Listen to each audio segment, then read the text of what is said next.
Welcome back to the Hot Seat interview with Maggy Martinez, the show where we break down the biggest political issues shaping our nation. I'm your host, Maggy Martinez, and today we will be driving into a hot button topic that is making headlines. President Donald Trump's economic policies, his ongoing trade battles, and the ripple effects across the US, Canada, Mexico, and China. From tariffs to political pushback, what does that mean for the American businesses, consumers, and our global standing? Joining with me in the hot seat today is political analyst and state member for the Democratic Party of Georgia, Daunta A, and Republican strategy businessman, David Hamrick. Buckle up because this conversation is about to get heated. Starbound Studios starring Maggy Martinez and the Hot Seat Interview. Welcome, gentlemen, to the hot seat. Welcome. Maggy, great to be here. Can't wait for the discussion today on the hot seat. Maggy, it's always a great joy to be here with you here on the hot seat. Thank you, gentlemen. Well, President Trump's administration has taken credit for a strong market, but many argue that the benefits have trickled down to working class American. Daunta, do you believe Trump's economy policies truly help the middle class? Well, Maggy, what we saw just a couple of days ago on Monday was something that we have not seen in quite some time as the stock market began to plummet. It was something that took the nation by surprise. Many people were scrambling, others were baffled, not knowing exactly what was going on. So, with that being said, I think that what we are seeing is that the stock market is fluctuating. It's really volatile right now. And with that being said, I don't see how any American right now would feel comfortable believing that it is having a benefit for them in their pockets and long term. Although we know that the market will most likely rebound. Today, it is very hard for any American to feel as though the stock market is on their side. Well, we are on air every Wednesday. Don't forget to hit that click the bell, and subscribe to the channel so that way you get the notification of our show. Now, don't forget I wrote a book, The Secrets of Campaigning. So you think you could run, it's on Amazon. So if you're planning to run for office, this is the book that you need to read. It's only $25, so it's not really that expensive. And certainly make sure that you can subscribe, send us messages, questions, anything that you would like the show to be discussing or any ideas, just please text us. Well, David, Trump supporters point to job creation and tax cuts as proof of economic success. Do you think these policies had led to sustained growth, or are they short-term boosts that may have long-term consequences? Actually, it's both. Right now, as Dante just alluded to, a lot of the programs, cuts, and reevaluations of the departments, people are not used to things moving this quickly, this fast. Remember, we're only a few weeks, literally weeks into this administration, and there's a lot going on. They're not used to it. I'm sorry, David. I mess up here. I'm going to make the question again. Okay, I am so sorry because I need to really do this correctly. Okay. Uh-oh, our timer. Yeah, and All right. now I could see it. Okay, cut two. Well, David, Trump's supporters point to job creation and tax cuts as proof of economic success. Do you think these policies have led to sustained growth, or are they short-term boosts that may have long-term consequences? I believe it's both. Like everything we've seen, every department in the federal government that is being reevaluated, they're not used to this. Remember, it's been same old, business as usual for years. There's a lot of extra bloating and regulations been added to our federal government, which has inflated the cost of running it and the size of it. So when we look at some of these cuts, the goal is to reduce operation expenses, to reduce debt, to reduce the budget costs. Now, saying that, as we're coming into some of the expansion of Social Security, when you go look at extending the Tax Cuts and Jobs Act, a lot of people have said that over a 10-year period, you're going to look at $1.2 billion for Social Security. If you're going to take the tax off the tips that workers make, you're looking at $118 billion there.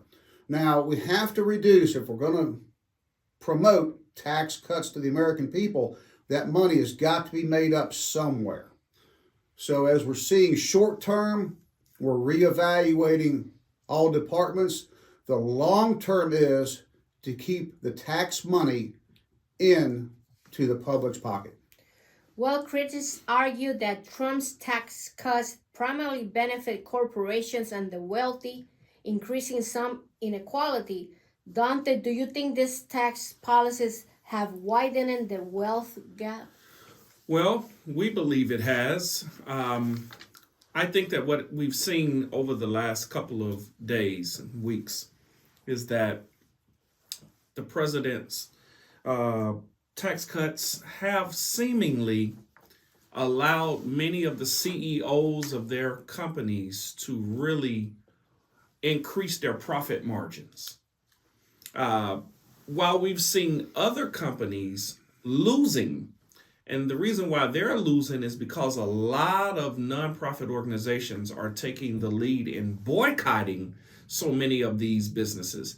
But for those businesses that are not on that boycott list, many of them are seeing tremendous gains up under these new tax cuts. Well, remember now, with the tax cut, Trump has also proposed extending the child care tax credit, which has bipartisan support. Now, here again, as I just said, with these tax cuts, we have to look at offsetting the cuts. You just cannot stop putting money in and keep operating at the level you're going at. Well, David, supporters of Trump's economy agenda claim that deregulation has fueled business growth. However, some worry that it comes at expense of workers' rights and environmental protection. Where do you stand on this issue? Well, let's look at it. A lot of people are saying that when they hear Donald Trump say, drill, baby, drill, that we're going to pollute the oceans. Well, just because we want to be energy sufficient does not mean we're going to take all the EPA protections and policies for drilling and throw them out the door. That's not going to happen. Now, we're looking at workplace safety. Are we going to go back to the days before the unions came in and put safety for? I don't think so. And then you have financial regulations. Remember, there's a lot of regulations been put in, especially after the 2008 to 2010 financial housing fiasco that we went through. Plus, remember, our deposits are insured up to $250,000 now at the banks. So when we're going to take out some regulations, we're not going to throw them all away. There are still regulations, policies, and procedures and safeguards in place. We're looking at reducing the overall, some of the excessive regulatory practices which are hampering growth. Well, history is talking. Rebuttal, Daunta, in those terms. Well, it's ironic that David talks about the EPA. We saw so many of those regulations peeled back because I know that we want to become energy sufficient, but many on the other side of the aisle will argue, what about energy efficient? And that is to talk about, yes, we saw that solar technology, wind technology, electric technology, and many things of that sort really could have long-term positive effects on our economy as well. Well, President Trump imposed tariffs on China to reduce the trade deficit and bring manufacturing jobs back to the U.S. Do you believe this strategy has worked or it's backfired on us, David? Both. As we have found out, especially with the President Trump's address, to Congress. You know, when you have Taiwan Semiconductor making a $100 billion investment into bringing chip manufacturing to the United States by having multiple facilities, that's a win-win situation. When you have UAW President Sean Fain on ABC News is defending the tariffs. Think about this, a union man defending a Republican president. That's something we need to look at. Because remember, he did not endorse anyone for president, but now he is endorsing these policies. Also, look at the trade surplus that we have with China. China has approaching, it's a $300 billion advantage over us. They can't lose us as a trading partner. That would hurt their economy worse than ours. Well, Daunta, many economists argue that tariff, and just for the people out there, tariff are tax of the people that bring merchandise to the United States, are essentially a tax on American consumer because they increase the cost of good. How has Trump trade war affected everyday Americans? And I think this nation is worried. Yeah, we're worried. It's just ironic you asked me that question, Maggie, and thanks so much for lifting this up. Just this morning, I was looking at a clip of former President Ronald Reagan talk about tariffs in the 1980s. And what President Reagan was saying is that, yes, tariffs are initially a good idea because they many times will allow those goods that are imported to now come into the country and cause American companies to compete. He said, but the problem with that is many times only one or maybe two American companies can compete, which ultimately has a negative effect on the households of America. Because if there are not more than a handful of competitors in the American market, then the American family will pay more for every single good and every single service. Now, why is that important? Because yes, we do see that tariffs have a benefit for the economy, but if it does not drive healthy American competition through American business owners, then it is of really no benefit to the American public. Well, you know, we just had a little article in the Journal Constitution here a few days ago that now China, Mexico, and Canada are looking at how they impose tariffs upon each other. So this is very unique. Have we stimulated them to examine their trade practices? Have we done something that they have been ignoring for years by putting tariffs? Are they finding out that they haven't traded with each other fairly? We don't know. It was just a very quick op-ed article. However, so far the tariffs have stimulated China to, number one, put law enforcement to reduce the amount of fentanyl-related substances and products. So they're taking a look at it. Right now, the threat of tariffs is doing what it's supposed to do. I don't think, to a point, it's like we're looking at hitting a floating target right now, as far as will the tariffs be enacted, or will they be threatened and then pulled back? If I can say this, I think many economists have claimed that it will have a effect on the average household somewhere around $1,100 a year annually. That's an estimated guess. Now, most of us have not seen that happen at the time of the recording of this show, but as Ronald Reagan said, and as I'm saying today, you will feel a pinch. It's just depending on how hard that pinch is, whether or not it will turn into a short-term effect or a long-term. David, Trump tariffs were supposed to help American farmers, right? But retaliatory tariff from China hit them hard. Was this a necessary sacrifice for the long-term economy stability, or did it do more harm than good? Well, right now we're still on the border.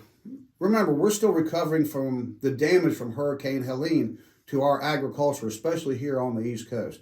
Now, China imports $20 billion between chicken, pork, cotton, and soybeans. Now, listening to the farmers up in the Midwest, the soybean crops have already been gone. They've been sold, and most of the agricultural contracts are bid like a year in advance. So come the summertime, China will come negotiate with our farmers to buy the crop for next year. Right now our corn is in ground. We're still looking at stuff, our cotton, especially down here in the south, damaged from Hurricane Helene. We're waiting to see what exactly that will affect. Right now, the tariffs, as I said, they're being threatened, then they're being walked back. So it's hard to predict the future when we know agriculture, we are dependent upon Mother Nature for production. Sales, that's where the lack or tariffs will tell the tale. And to David's point, it's going to be hard to negotiate goods and services when you cannot provide them. And to your point, when Mother Nature has a detrimental effect on you're able to produce, I don't see how this is going to be beneficial when we go to trade and we impose these tariffs and we don't have what we need to make it happen. David, you want to rebuttal that? Well, remember, if we go back to different trade policies, and I'll go back to the former administration's pushing of clean energy, clean this, as Daunta brought up, no one mentioned the 168 coal-fired power plants that China was bringing online. China gets a lot of their coal right here from the good old US of A. We, of course, took our steel plants and converted them over to natural gas as a cleaner burning fuel. Now, China depends on us greatly. There's a great interdependence on us between the U.S. and China. I don't think we're going to get into a trade war just yet. I believe right now it's more of a negotiation, and President Xi, he does not, in my opinion, and from what I've read, want to come and talk because China is looking for the modern day Henry Kissinger to come negotiate a good, sound trade deal with China. Daunta, the Trump administration provided subsidies to farmers affected by the trade war. Do you think this war is fair solution, or what is merely a temporary band-aid for a self-inflicted problem? Very interesting point, Maggie. I read as I was preparing for this show that still less than 10% of these farmers are minority farmers, black and brown. So when we talk about what's fair, I still want to lift that point up, that most of our farmers are still not necessarily minority farmers. But to the greater point that you're making, these subsidies are indeed happening for the benefit of the American farmers. As to David's point earlier, when there are things that happen that prohibit farmers from being able to produce what they normally produce, then these subsidies really enable them to continue to stay in the game, if you will. Well, David, Trump renegotiated NAFTA and replaced it with USMCA. Has this deal been beneficial for the American businesses and worker, or is just a repack version of NAFTA? It's a little bit of both, actually. When you look at it in the overall, it's better for, number one, U.S. workers. It's better for Mexican workers because, remember, they got a raise.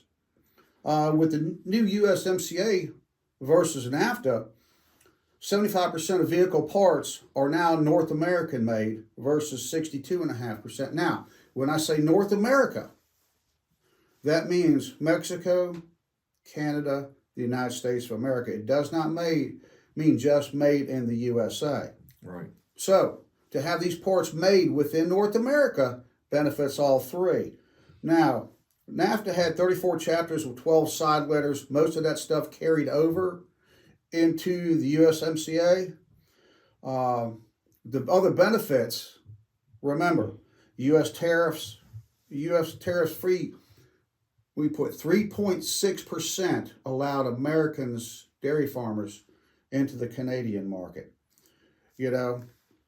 we retain most of the NAFTA chapters. However, the benefit for Mexico is their wages increased, which is a benefit for us because remember when NAFTA hit, the wages in Mexico went down, and that spurred the big immigration drive for everyone to come to the U.S. for better paying jobs. Yeah. Well, Daunta, Canada and Mexico expressed in China that much concern about Trump's aggressive trade policies. How do you think this trade approach has impacted America's relationship with his closest ally, which is Canada and Mexico? I think, to say the least, that they have certainly strained the relationships. We've heard some of the back and forth dialogue between these, if I can call them world leaders. And so now I think what, David said earlier, it's causing many of them to look within themselves and within the other relationships. But I think for America, what it has really done is cause us to really kind of take the lead. But in taking the lead with many other allies around the world, it certainly has placed a strain upon these relationships. That I can agree with. Whenever you step out Yeah. And break from the norm, people are not used to that. You're almost, are you setting yourself up for failure or success? And stepping out, who has not succeeded, who has not been afraid to step out, to go forward? Look at like I said, look at our artists. A lot of people in business, they step out, they're entrepreneurs. They step out, they try something. They are willing to risk failure for the goal of success. Well, David, China responded on Trump's tariff by strengthening trade ties with other nations. Has the U.S. lost global economic influence due to these trade policies? No, I don't think so. Remember, 15% of China's exports come to the United States of America. Okay? We are the largest destination that they have. Now, saying that, China has looked very closely at the tariffs. They have even, in fact, moved some of their manufacturing over to different countries, like Cambodia, for instance. So they have been paying attention to what's been going on, and they are trying to, shall we say, use a backdoor approach to getting the China products into the United States. Well, Daunta, if Trump were to serve another term, which Whoa, we know, wait a minute. That's not going to happen. Say that again, Maggie. Another term. Do you believe his trade policies? Wait a minute. I need a minute to catch my breath. Okay. Whoa. Okay. All right. Go ahead. I'm sorry. If Trump were to serve another term, which a representative presented a bill to see he could go a third term, I don't think it's going to happen because this will be unconstitutional. But do you believe his trade policies will further isolate the U.S. from the global economy? Well, to David's point, we have not seen what the long-term effects are at this point, in all fairness. We stepped out there and said we're going to impose the tariffs, then we pulled back. And then we said we're going to do it, then we pulled back. And so right now it's kind of like a seesaw. And so now I really need to see what this effect will have on the American over the next year. I told you that economists are saying that the average American will feel this pinch or pain, if you will, to the tune of about $1,100 in grocery stores and retail stores alike.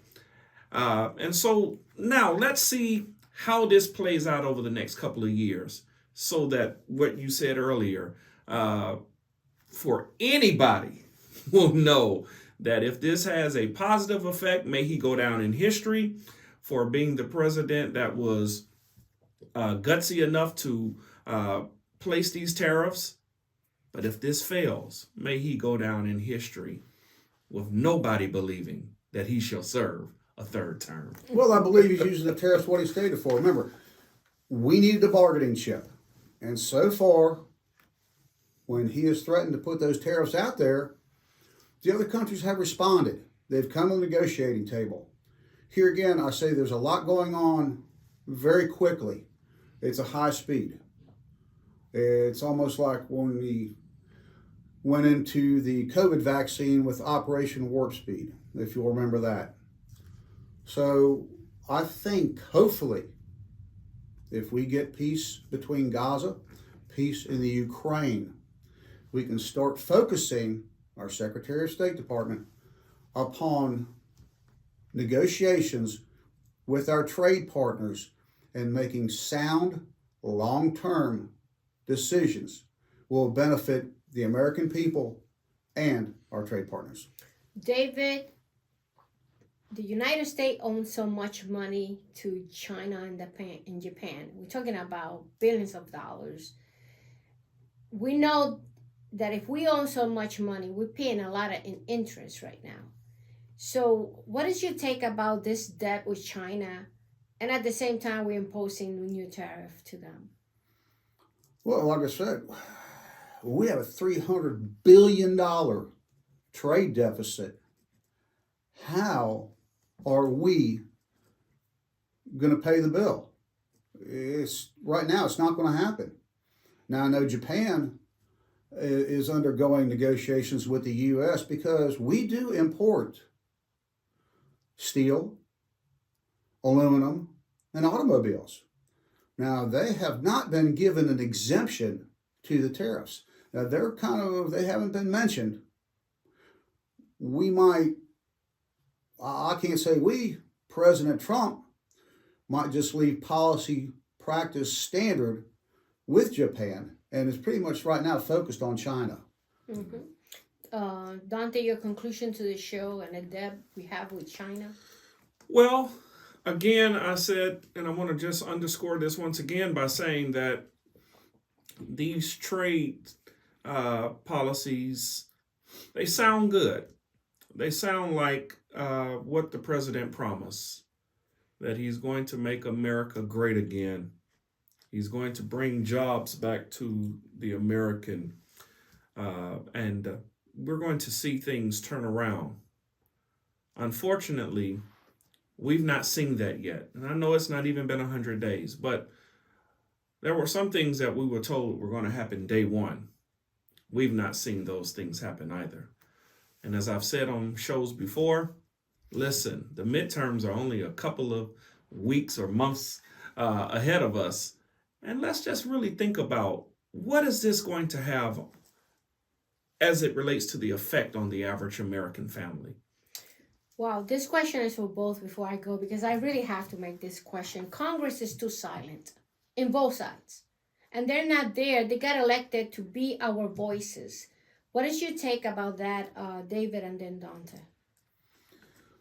Well, hopefully that Congress, their silence, hopefully they're doing something besides wasting time just talking with each other. Now, I know we just got the stopgap measure through Congress, and we had a deadline of Friday to get that done, or else the government was shut down, which would have been not beneficial to anyone. Hopefully now, with a 6-month time period, a breather, we will focus on finishing up the cabinet, and most of the nominations have already gone through. We will be looking at these programs and evaluating, are these cuts proper? What are we going to do with the money? That's my question is. Are we going to earmark that for budget reduction and for paying off the debt? That's what I want to see. That's what I want to hear from my representatives, instead of getting into, I don't want any pork barrel politics, shall we say. Let's deal with each item instead of putting it through an omnibus bill. Let's discuss each item on its own terms and come up with a profitable solution for the American people. Well, I don't think all of Congress has been silent. We saw just last week that one of our congressmen interrupted the president's address, shouting, talking about the mere fact that many of his constituents were the ones that the president was talking about as it relates to many of the cuts that were coming to Medicare and Medicaid. And so there are other congressmen and Congress individuals that are talking about how they are seeing some of these proposed cuts are going to have a negative effect on their constituents. So I think, yes, there has not been an alarming message from any particular political party, but there are individuals in Congress that are fighting for their constituents. Your conclusion, David? I admire those people who want to stand up. That is fantastic. That's what you're supposed to do. However, we all know there's a right way and a wrong way to do things. Two wrongs never make a right. We need to work within the system. As regulated as it is right now, yes, and I hate to say that. But that's what rules and regulations are for. That keeps us as a society being lawful, abiding folks. We follow rules and regulations so we don't, it doesn't delve into anarchy. We don't want that. Don't they? It's amazing that two congressmen, both with the last name Green, interrupt presidents in their speeches. One Green is censored, but the other one isn't. Thanks, Maggie. Well, thank you, gentlemen, for coming to the hot seat. Thank you. Good, great being here, Maggie. I really enjoyed this conversation today in the hot seat. Well, don't forget, stay tuned. Don't forget to subscribe and also click that little bell so you get the notification of our show. As we wrap up this edition of the Hot Seat interview with Maggy Martinez, one thing is clear. The economic challenges facing the U.S. are deeply connected to global trade, tariff, and our national debt. The ongoing tension with China, the impact of tariff on American farmers, and the rising debt held by both China and Japan all raise critical questions about our nation's financial future. Will Trump economic policy strengthen Americans' position, or are we selling ourselves for up to a long-term consequences? Trade isn't just about politics, it's about the everyday goods we relied on. The U.S. depends on international trade to bring in essential products we cannot produce ourselves, from raw materials to advanced technology and consumer goods. A strong balanced trade policy ensures that the American businesses and consumers have access to these critical inputs, while also allowing U.S. industry to compete and thrive in the global market. These are issues that don't just affect policymakers in Washington, they impact everyday Americans and farmers in the heartland to business owners and workers across the country. As we look ahead, the choice we make in trade, taxation, and spending will define Americans' role in the global economy for years to come.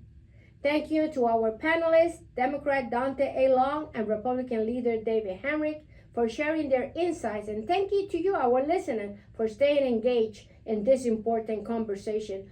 Join us next time in a deep conversation about what's going on in the United States. Until next time, this is Maggy Martinez, the Hot Seat Interview.